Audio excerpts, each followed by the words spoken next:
Sakyatu Namo Buddhaya. Semoga selalu dalam keadaan sehat dan selalu patuhi protokol kesehatan dimanapun kalian berada. Selalu gunakan masker, cuci tangan, pakai sabun, tetap menjaga jarak. Kita berharap semoga pandemi ini segera berlalu sehingga kita bisa beraktivitas seperti sedia kalanya. Sebaiknya orang selalu menjaga ucapan. Sebaiknya kita selalu mengendalikan ucapan. Setelah meninggalkan perbuatan jahatnya melalui ucapan, sebaiknya kita selalu mengembangkan perbuatan baik melalui ucapan.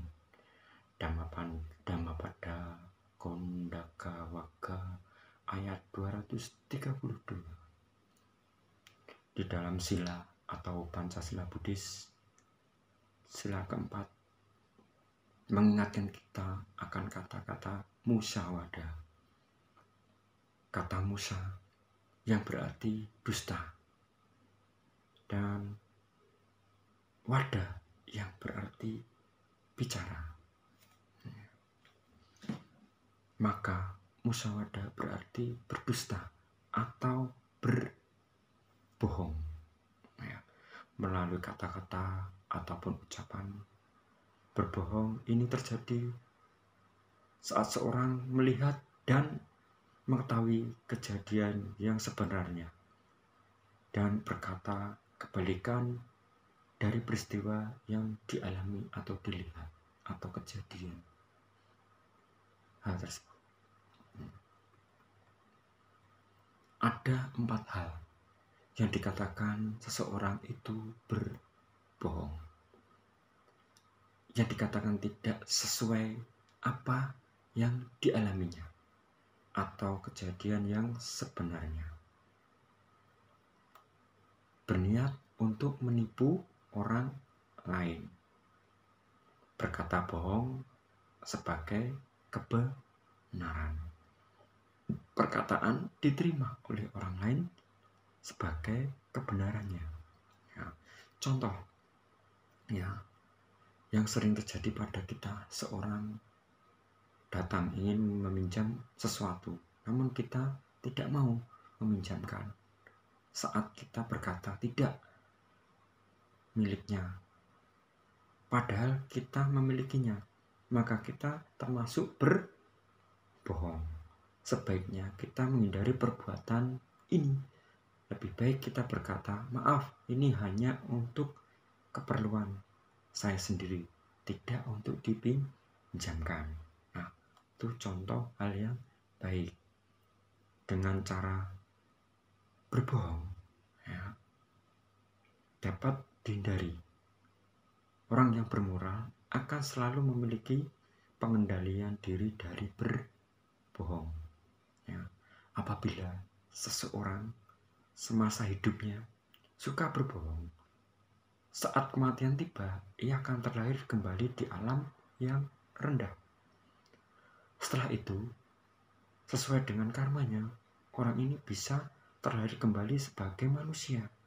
Sebagai akibat, orang itu selalu menerima tuduhan palsu atau dilontarkan dengan dirinya,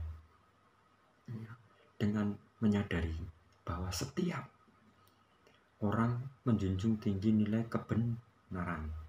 Saat ini juga kita mulai melatih pikiran untuk tidak berbohong kepada siapapun, dimanapun juga. Kita harus selalu berkata jujur kepada siapapun.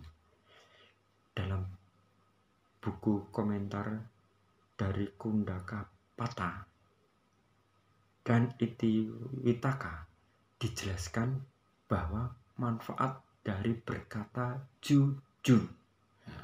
1. Memiliki bau mulut yang enak atau bau mulutnya tidak berbau. Yang kedua, memiliki barisan gigi yang rapi dan putih. Ya. Yang ketiga, saat berbicara akan menarik perhatian orang lain. Ya.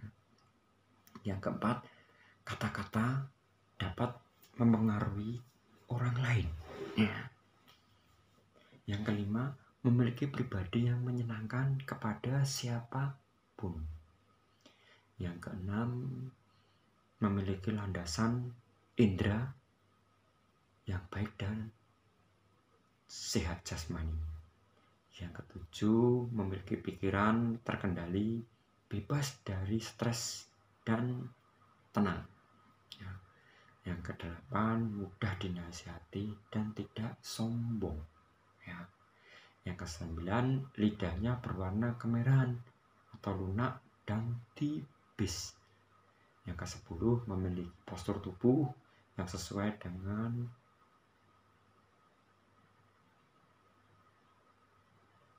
yang baik. Yang ke-11, orangnya tidak terlalu gemuk atau terlalu kurus. Yang ke-12, tubuhnya tidak terlalu tinggi atau pendek. Ya. Marilah kita memperteguh keyakinan pada diri kita sendiri.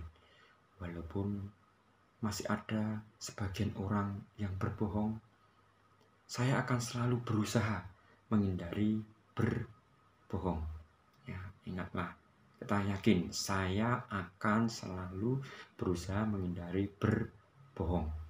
Saya juga akan mempraktekkan tindakan yang baik ini akan jujur dan mengurangi kekotoran batin yang akan mengendalikan diri ke dalam situasi untuk berbohong. Ya, itu hal tidak baik. Demikian yang bisa saya sampaikan pada kesempatan ini. Semoga menambah wawasan dan keyakinan kita pada Buddha, Dhamma, dan Sangha atau Tisarana atau Tuhan Yang Maha Esa. Semoga anak-anakku selalu berkata jujur dimanapun kalian berada dan kepada siapapun.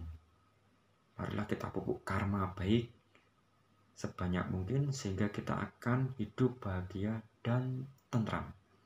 Akhir kata, Sapisata Bhavantu Sukhitata, semoga semua makhluk hidup berbahagia. Sadhu.